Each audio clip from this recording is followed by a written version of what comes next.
Curar resfriados, gripe avanzada y alergias en roedores. Esta vez traigo un aporte más sobre enfermedades que se pueden dar en nuestros hámsters, jerbos, ratoncitos, etc. Cualquier roedor.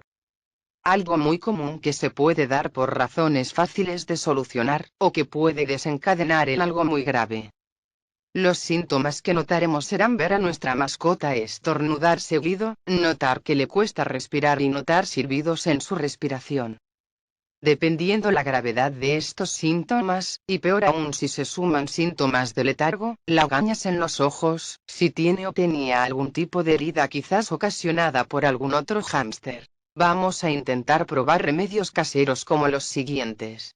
Cualquiera puede decir, hasta incluso yo, que los remedios caseros son un invento no fiable de la misma gente, pero gracias a ellos podremos descartar que sea una simple sibilancia en las fosas nasales por el sustrato que estemos usando, por los aromas fuertes y químicos que puede haber en el aire o que se haya vuelto una patología más grave.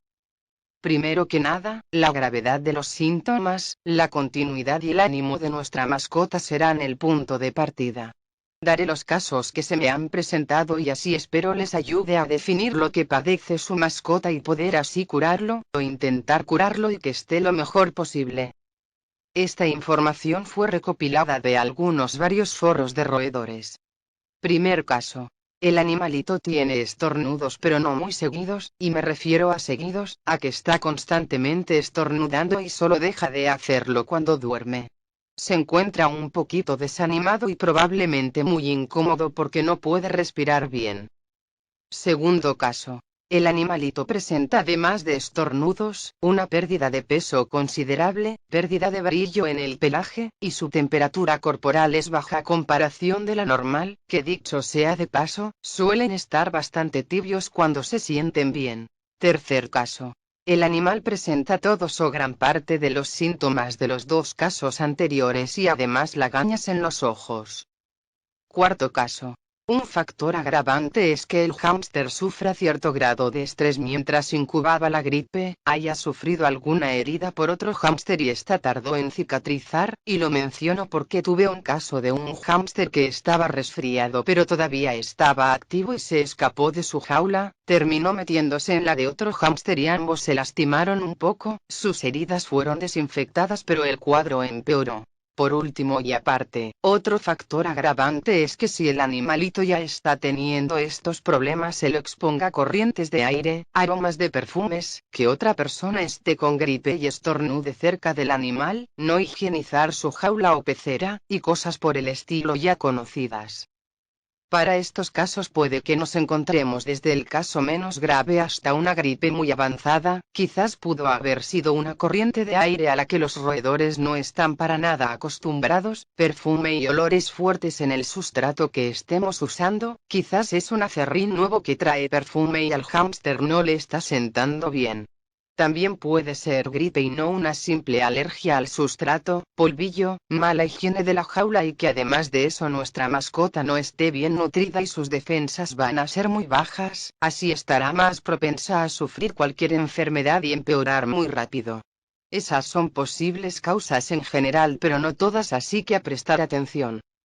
Lo primero que vamos a hacer, sea el caso 1, 2, 3 o 4, es cambiar el sustrato por completo, limpiar su jaula con agua y jabón blanco preferentemente, no detergente, no jabones perfumados, ningún otro desinfectante y no dejar ningún residuo de jabón. Aclaro que no lavaremos con agua únicamente como deberíamos hacer en las limpiezas normales, porque si es una bacteria la que ocasiona el cuadro, o un virus en sus primeras etapas de contagio, necesitamos desinfectar sí o sí, y con más razón si tenemos a otros animales que se puedan contagiar. Luego secar por completo y en lugar de poner acerrín, marlo de choclo, carefresh o lo que sea pongan papel higiénico o papel de servilleta, en trozos pequeños para que esté abrigado. Si conseguimos algún trapito muy limpio, sin pelucillas, también podemos ponerlo y recomiendo poner el trapito en un refugio plástico o de cartón. Segundo, deberíamos enjuagar con agua el bebedero o lo que usemos para darle agua, y darle esto. Recomiendo suplementos vitamínicos para perros y gatos porque traen vitaminas y minerales. Mezclar unos cuantos chorritos con bastante agua y dárselos. Si el animalito no quiere tomar, lo obligaremos a tomar cada 2 horas aunque sea unas gotas con una jeringa de 5 mililitros. Esto repondrá su apetito y le dará energías, y además ayudará a mejorar su pelaje. Obligarle a tomar cada 2 horas es para darle, como yo llamo, un shock de vitaminas, y es probable que si se encuentra en el segundo o tercer caso, le tomará alrededor de 10 horas hasta notarle una mejoría considerable, pero como todo en 3 días ya deberían estar reanimados por completo y sin estornudos ni lagañas. Si no es así y ya han pasado más de 3 o 4 días, llévenlo al veterinario, porque puede necesitar un antibiótico que en ese caso lamento decir que como yo no fui al veterinario no conozco cómo lo tratan. Tercero. Hay un remedio casero que lo ponen mucho en foros algunas personas pero que a mí me parece que no da ningún efecto, pero en fin, pueden probarlo porque no les ocasiona ningún malestar estomacal. Este remedio es leche tibia con una gotita de miel y suministrárselo en jeringuillas. Yo por mi parte no le daría mucho si veo que no surte efecto, y prefiero ir, aunque suene mal, a los químicos porque es lo más rápido, abarcativo y que nos da más probabilidades de curar a nuestra mascota.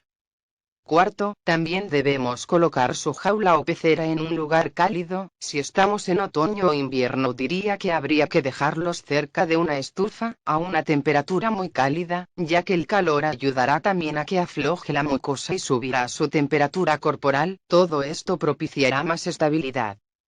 Quinto, si las molestias son muchas y les cuesta mucho respirar, en algunos foros recomiendan acercarle esto. Este tipo de pastas que se aplican en el pecho de los humanos. Bueno, atención. En el caso de estos animales que son muy chiquitos no lo aplicaremos para nada en su cuerpo, lo acercaremos a más o menos 20 centímetros de distancia del animalito para que respire, ya que tienen un olor bastante fuerte, y los componentes como la menta pueden ayudar al animalito a despejar sus fosas nasales, y respirar mejor. Es algo más que se puede probar. Y finalmente, para limpiar y desinfectar las bacterias que puedan tener las lagañas, deberíamos usar, si es que tenemos, el líquido para limpiar lentes de contacto, unas gotitas o suero fisiológico. Seamos siempre higiénicos con nuestras mascotas porque a nosotros puede que no nos pase nada, pero ellos son sensibles a cualquier bacteria y virus. Estos son los consejos que puedo darles. Repito que en 10 horas, si son menos muchísimo mejor, deberíamos notar mejorías. Hay que acompañar al animalito en esas horas lo máximo posible para prestar atención a los síntomas y ver si lo que estamos haciendo da efectos positivos. Espero que puedan tratar a su mascota con éxito, pero si no hay efecto hay que partir de inmediato al veterinario. Muchísimas gracias por mirar este video, difúndelo para que sea de utilidad para otros criadores y dueños de roedores. Adiós.